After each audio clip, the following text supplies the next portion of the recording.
Justin Christensen here again from Conversion Fanatics, and today we are going to continue with video number 2 on our series of how to effectively optimize your e-commerce store. So in our last video, which if you're watching this on the blog or on YouTube, I'll go ahead and comment and make a note below this video to watch the previous video where I revealed 6 ways. And today, in video 2 of 3, we're going to reveal 8 ways to effectively optimize your e-commerce store. Now, the first way is make sure that you have your email and phone number clearly visible on your homepage, across the menu, in your header, visibly available, especially if you are an unknown store and you are an unknown brand. The big brands can typically get away with this, but the best way is to allow people the chance to contact you and clearly label that. That increases the trust in your store that you are available. You're not just somebody hiding behind a fancy website or a fancy store, and it gives them a chance to contact you. The second way is use progress bars.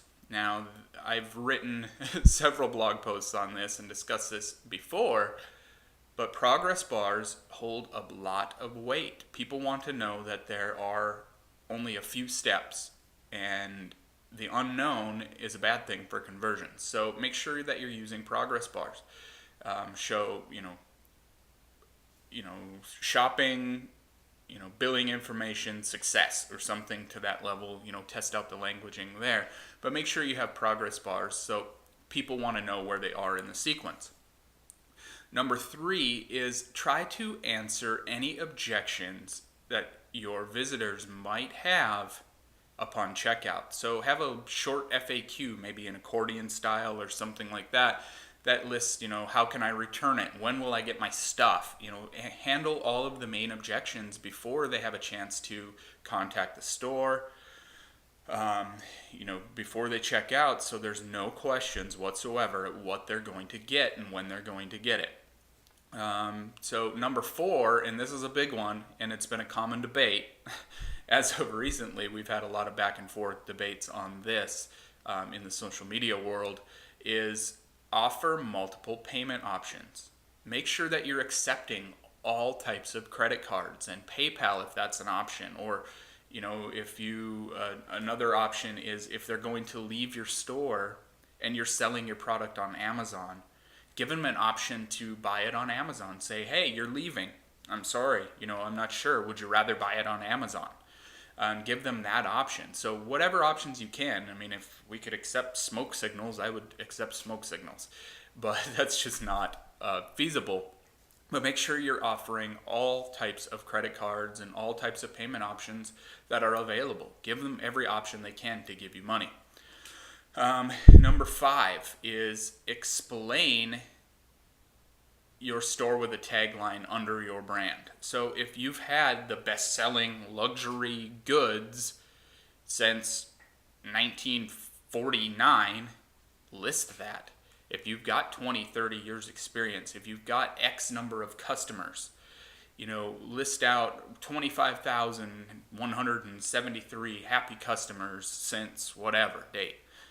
List that out. That brings a huge level of credibility to your online store, gives that level of trust in there as well. So be sure to leverage anything that you might have in that area.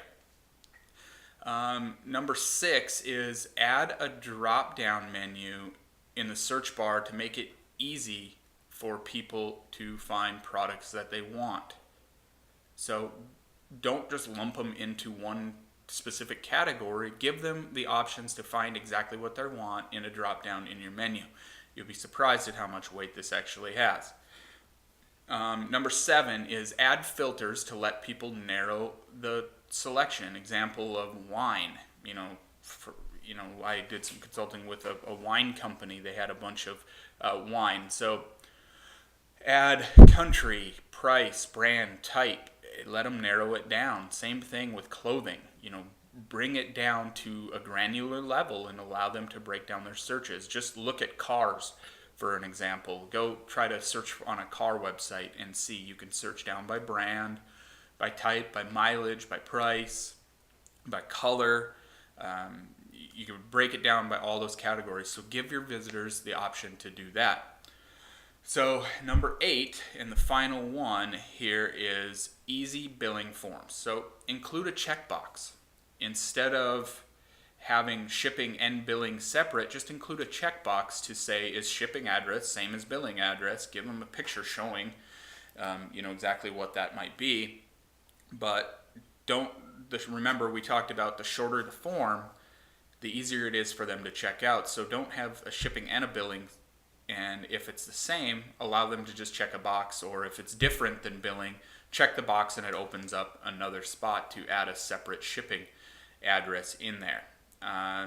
As well as we talked about in a previous video, having your cart select the credit card type instead of having them put a drop down. But make sure you have images there of all the types of credit cards available, and if you have the CVV code, the CSV code on there, the credit card code, the 3 or 4 digit code, show an image of exactly what that is and where they can find it on their specific card. This will help make ease of use in the checkout process. And if you have a username or password element in here on the simple, easy forms, have a little question hover over the top. We've got a case study on our blog about the little things that matter, and just adding a simple hover saying, here's your username, here's your password, here's this, in little hovers explaining exactly what it is, can bring up the usability of your form and increase the conversions as a result. So that's all I have for you today. Just 8 quick ways. We'll do a recap here. Make your email and phone number prominent. Use progress bars. Answer objections on your checkout page. Offer multiple payment options. Check out on Amazon if you have an exit offer. If you're selling on Amazon, leverage that. Explain your store tagline, number of customers, how long you've been in business. Also add automated drop-down menu for the search bar. Add filters to let them choose by category and narrow down their search a lot easier. And then easy billing forms, including the checkbox for shipping, the little hovers, as well as the images of the credit cards and the 3 or 4 digit CVV code.